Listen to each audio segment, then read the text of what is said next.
Hello, everyone. We are with another Retail Talks today, and we are very honored and pleased to have Jon Stine with us. Jon is a longtime executive in retail domain. Jon, welcome. Thank you, and thank you so much for the opportunity. Jon, can you give us a little background and your experiences in the field? Be glad to. I started my career in the retail industry, and for roughly 15 years in the apparel department store fashion space, 7th Avenue, women's fashion, and learned both the good way and the hard way. You know, the demands, the elements, the issues of retailing. Then went, and for the past 20 some years, I've been in retail technology, first with the Intel Corporation, then with Cisco Systems, again, then with Intel, and currently leading a nonprofit kind of startup organization dedicated to voice and artificial intelligence. Wonderful. Well, we know the need for digitization in the retail industry was on the agenda before COVID, but it gained speed with COVID. So how do you think physical stores will relate to technology in the post-COVID universe?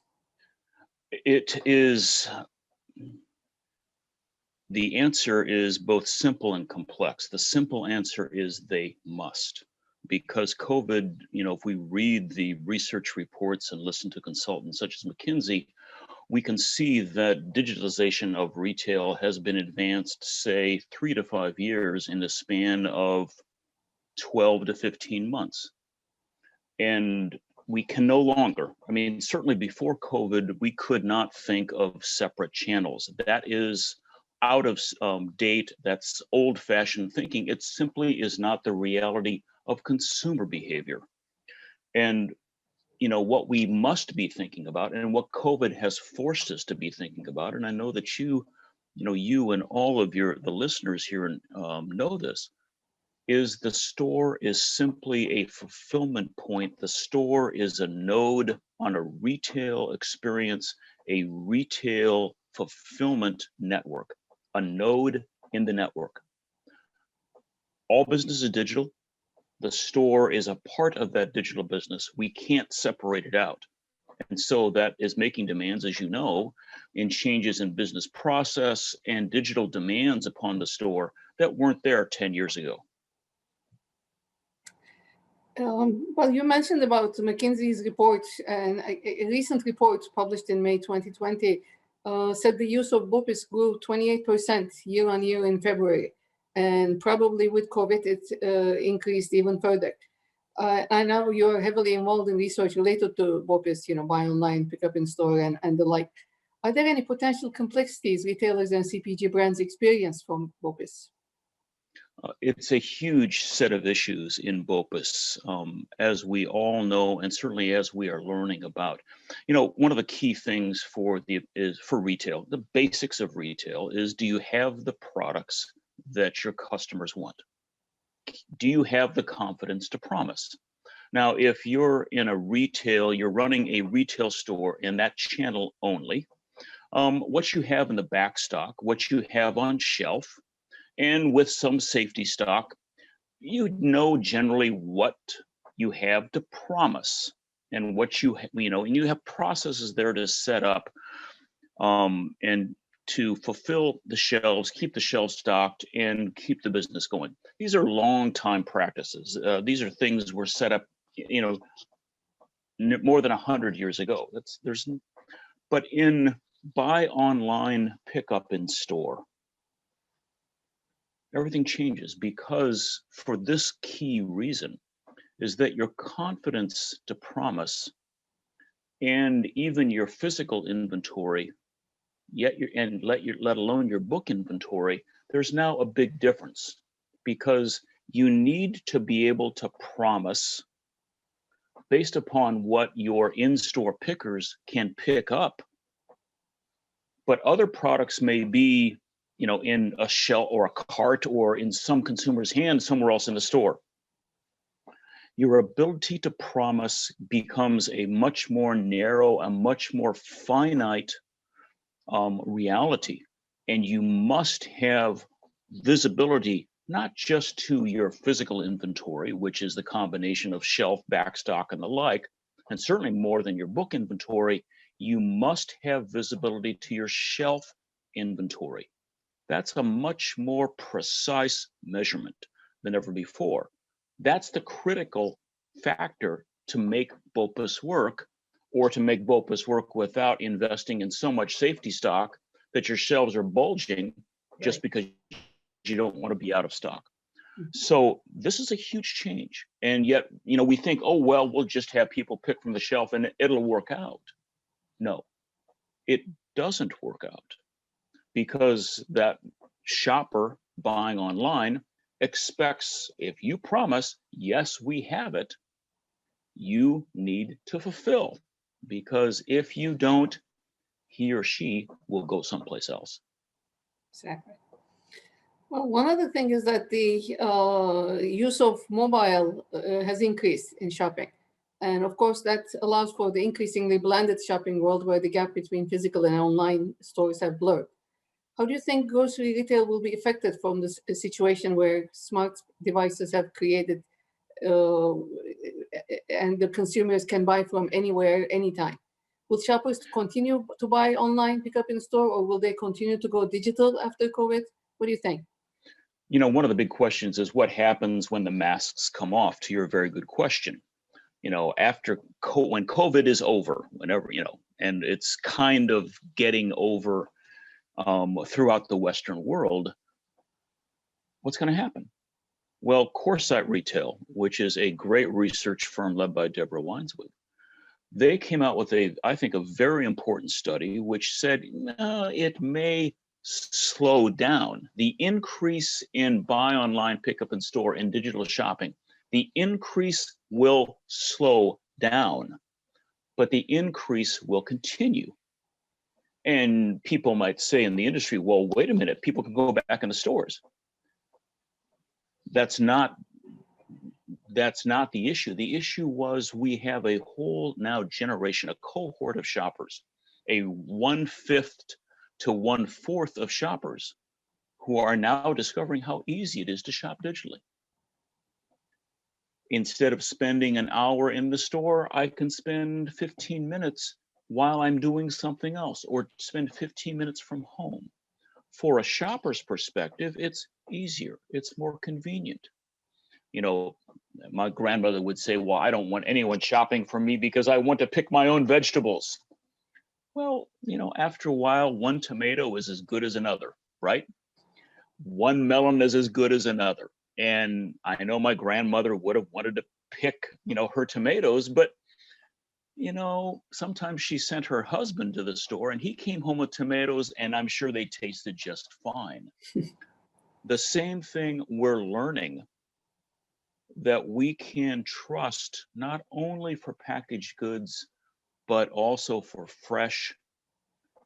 And compared to the time savings, compared to the convenience savings, compared to, all the driving around, going into the parking lot, climate savings, this is a great step forward, consumers. And they're not going to go back. I don't know that anyone thought that grocery shopping was the greatest part of a week, right? And so if you can, it's an important part of the week, it's a necessary part of the week. And if you can make that easier, more convenient, less time consuming, yeah, you're going to do it. That's what's happening. And so this is going to continue. Right. So if this continues in formats like BOPUS or other digital forms, what does that mean, especially for grocery retail and real-time inventory management needs? It means that real-time inventory management, or just let's say inventory management, becomes perhaps the critical issue for success with buy online, pick up in store, buy online, pick up at the curb, buy online, deliver, because it's all buy online and all then the fulfillment, ship it to a locker, whatever that is. In order to win at this, inventory precision, yeah, you have to change processes. Yes, you have to be more digital. Yes, you have to do this, but inventory precision becomes the most critical factor to your success. Do you know what you can promise. And especially if we take a look across the grocery store, the mass merchandising store, there are some aisles in which you have daily traffic. You have hourly traffic. You have by the minute traffic, highly trafficked, high turn aisles. Do you know what's in those aisles? Do you know what's on shelf? Do you know what you can promise? Now, some aisles may be very slow turn. You know what those are. We all know, have a sense what those are. But what is your confidence to promise? Because it's not just, oh, well, oops, I failed to fulfill. It's you have an angry customer, and an angry customer who has options, and especially has options with retailers who know how to do this. Exactly. It's a huge issue. So, as you say, the secret to winning on the shelf is to be able to manage the whole supply chain and the back inventory well.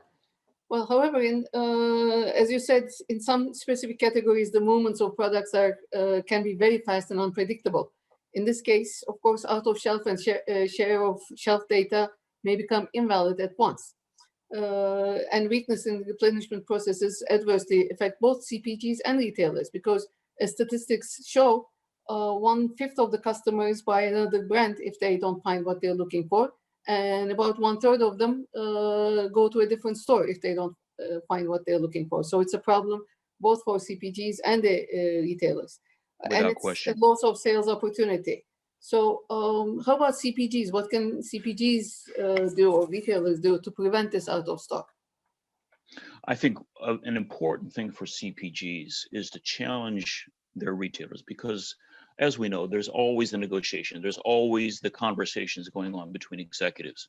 But we have to expand those conversations beyond how much you're going to buy, what is the trade promotion agreement. Move the conversation beyond how are we going to do business in the digital age. That's the conversation. Right. And we all have to mature and grow up from, well, wait a minute, trade promotion, I needed to have it this percent as opposed to that percent. Stop. How are we going to do business in the digital age so that both of us can win market share and ultimately grow margin? That's the issue. Right. How are we going to collaborate, sharing data, giving transparency to each other's processes, doing all the things that ECR and the Consumer Goods Forum, GS1 have all been talking about for years. And how do we move that to visibility on the shelf that we can both respond to? That's the big question. How do we do business in the digital age? And is the CPG and the retailer mature enough to raise that question, or are we going to go through the same tired conversation about you didn't do enough for me? I think that's a huge issue because this is a CPG issue, not just a retailer issue, as you point out. Exactly.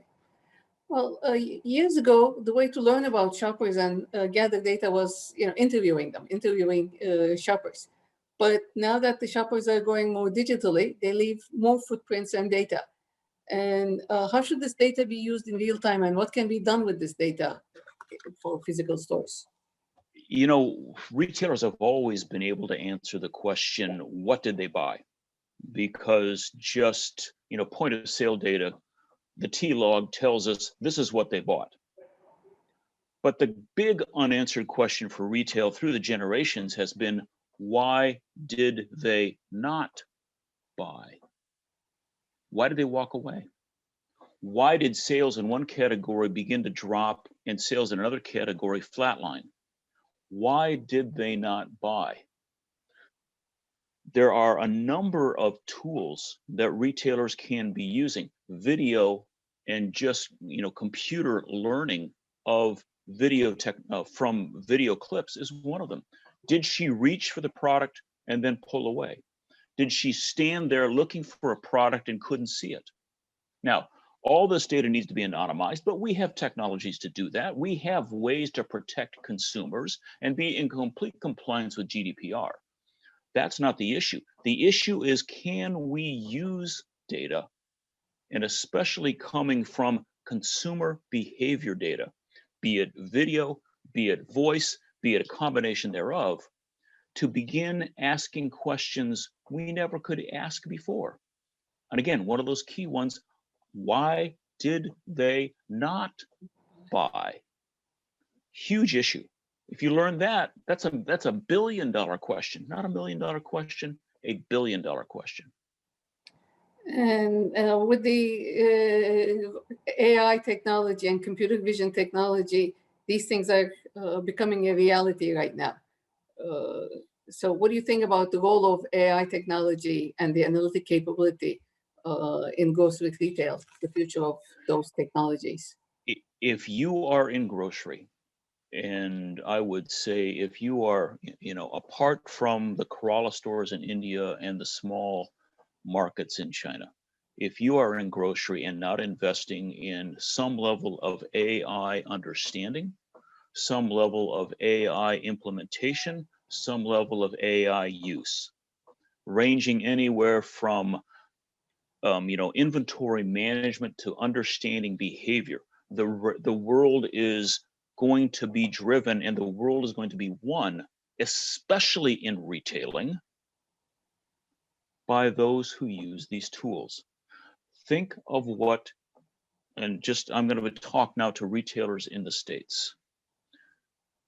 You're up against and you're competing with some of the world's leading investors in artificial intelligence.